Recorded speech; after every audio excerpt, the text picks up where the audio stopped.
Hello, I'm going to do a new video for you, and it's a little different than most of my videos. As you can see, I'm using a real camera instead of using a program, and I'm going to show you the latest deck I've been using at tournaments.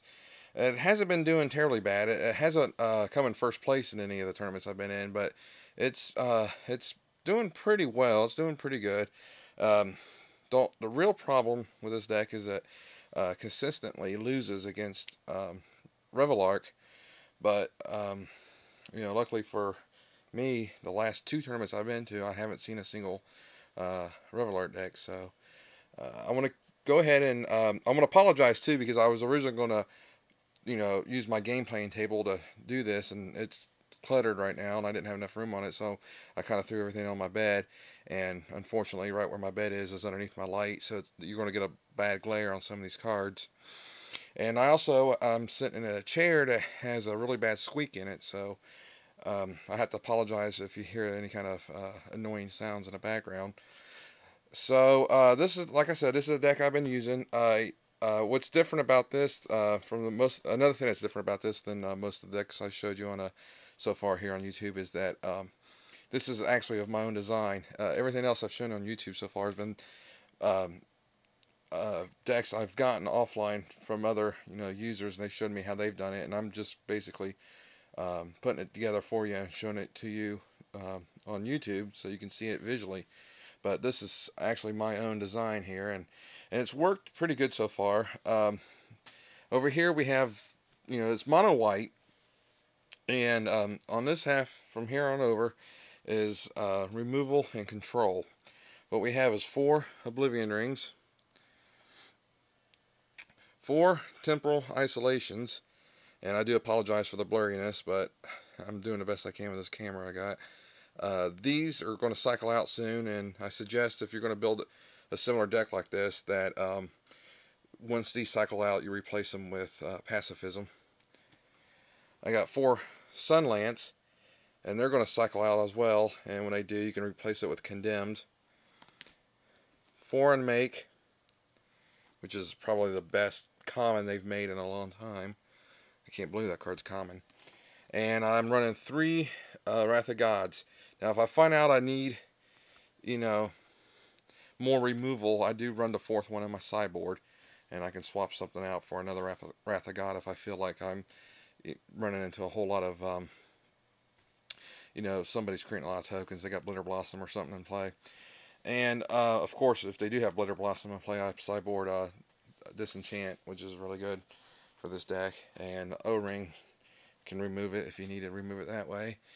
And if I'm running into a deck full of creatures that have a lot of abilities, and it doesn't matter if I use Temporal Isolation on them or not, um, because their abilities is what's winning them the game, and not the fact that they're attacking and are attacking and blocking. I replaced these with Crypt Swap. I have Crypt Swap in my sideboard, so that replaces those. And that Crypt Swap's pretty good, especially since it's mono white, and it removes it and puts a 1/1 token in play with no abilities. In case anybody's wondering, Oblivion Ring is an enchantment that removes another permanent from the game, and it stays removed from the game until this is destroyed. Uh, Temporal Isolation is kind of strange. It has flash, so you can play it as an instant, and it chants a creature. It gives them shadow, so they can't block any of your creatures unless you have creatures with shadow, which this deck doesn't. And it also prevents all damage that they would normally deal. So this is a really good card. Like if they're playing Revenge of the Demigod, they throw it down. You can respond by playing this, and then the Demigod's just sitting there. He can swing with you, or you can swing with it at you, but it's not going to do you any damage. Wrath of God, of course, destroys all creatures. Sunlance, 1 white, does 3 damage to target creature, as long as it's not a white creature. Really good. And like I said, this is going to be replaced with Condemned, which also only costs 1 white. And the good thing about Condemned is it's an instant, where this is a sorcery. I kind of like this better than Condemned for now, but once this cycles out, I definitely will be throwing in Condemned in its place. Unmake, it's a hybrid, 3 white or 3 black, and it removes a creature from the game. And I don't know how this is going to look on YouTube, but from what I can see in the back of the camera, it's pretty blurry. Okay, now we got the creatures. Heartmender. Beginning upkeep, remove a 1/1 counter from all creatures you control. And he has Persist. And that's going to be very important. This deck, all my creatures have Persist except for Meadowboon. So we have Heartmender. We have 4 Safehold Elites, 4 Kitchen Finks.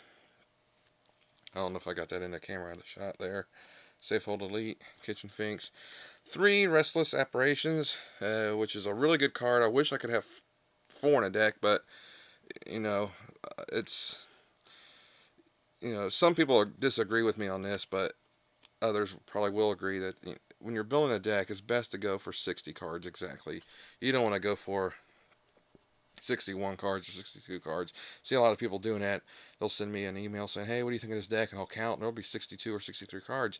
And I'll email them back saying, you need to drop 3 cards. You need to keep it at the minimum, which is 60. There's no reason to go any higher. So, when you do that, sometimes you have to make tough choices. And this is one of the tough choices I made. I cut one of these cards, even though he's really, really good. I almost want the Safehold Elite, but in the end, I decided that a 2 mana drop creature was better than a 3 mana drop creature. Having more, rather, 2 mana drop creatures is better than having more 3 mana drops. So those are the creatures. I do run 2 Meadowboons, but I don't use them for their creature because he's a creature. I use him for his evoke ability. His evoke ability says I can remove him, or when I play his evoke ability, rather, he automatically goes to the graveyard, and when he dies, or when he does get, let me start all over. When he leaves play, I get to put a 1/1 counter on creatures I control. Then I've got a Johnny, Planeswalker, pretty good Planeswalker, and relatively cheap. This is a relatively cheap deck to build, except for the Wrath of Gods. Also run 2 Rustic. I don't know how to pronounce this. Klacken. I don't know. But it's a land. It taps for white mana, and it has Reinforce. You can pay 1 and a white and remove it from your hand and put a 1/1 counter on a creature you control. Then I run 20 planes. So I got 22 lands altogether. 20 planes and 2 of these. The basic gist of this deck is you get your Persist creatures in play. They play their creatures. You use your Unmakes and your Sunlances, your Oblivion Rings or whatever to remove their creatures from the game, or at least put them in a graveyard with Sunlance and Wrath of God, things like that. At the same time, you're putting your creatures in play, and if for some reason they're able to destroy them, this deck is actually a very good matchup against a burn deck, because every time they want to burn your creature, it takes 2 burn spells to kill your creature. So they burn it once and they have to burn it again, and it becomes very costly for them to play their burn spells on your creature. And of course, if they try to burn you in the face, you have a Johnny that help you gain life. Then if sometimes they're smart enough to figure out they can burn you and redirect it to Johnny. But as long as they're doing that, they're not hurting you, and your creatures stay alive, and you keep swinging at them with your creatures. So I think every single time I've gone up against a mono red burn deck, I've won with this deck. It's that good against burn. Anyways, what you need to do with this deck is you get your creatures in play, and you at the same time you're destroying their creatures. As your creatures die, they come back with a Persist ability, and they get a -1 counter. At this point, if you have an Ajani in play, you can use his ability to put 1/1 counters on all creatures you control. And if you've seen my other video, I forget the rule, it's like 420.5, I think, 420.5N. +1 counters and -1 counters will cancel each other out, and they remove each other from play. So if you put a +1 counter on a creature you control that has a -1 counter on it, they destroy each other, and the creature gets to live to persist again.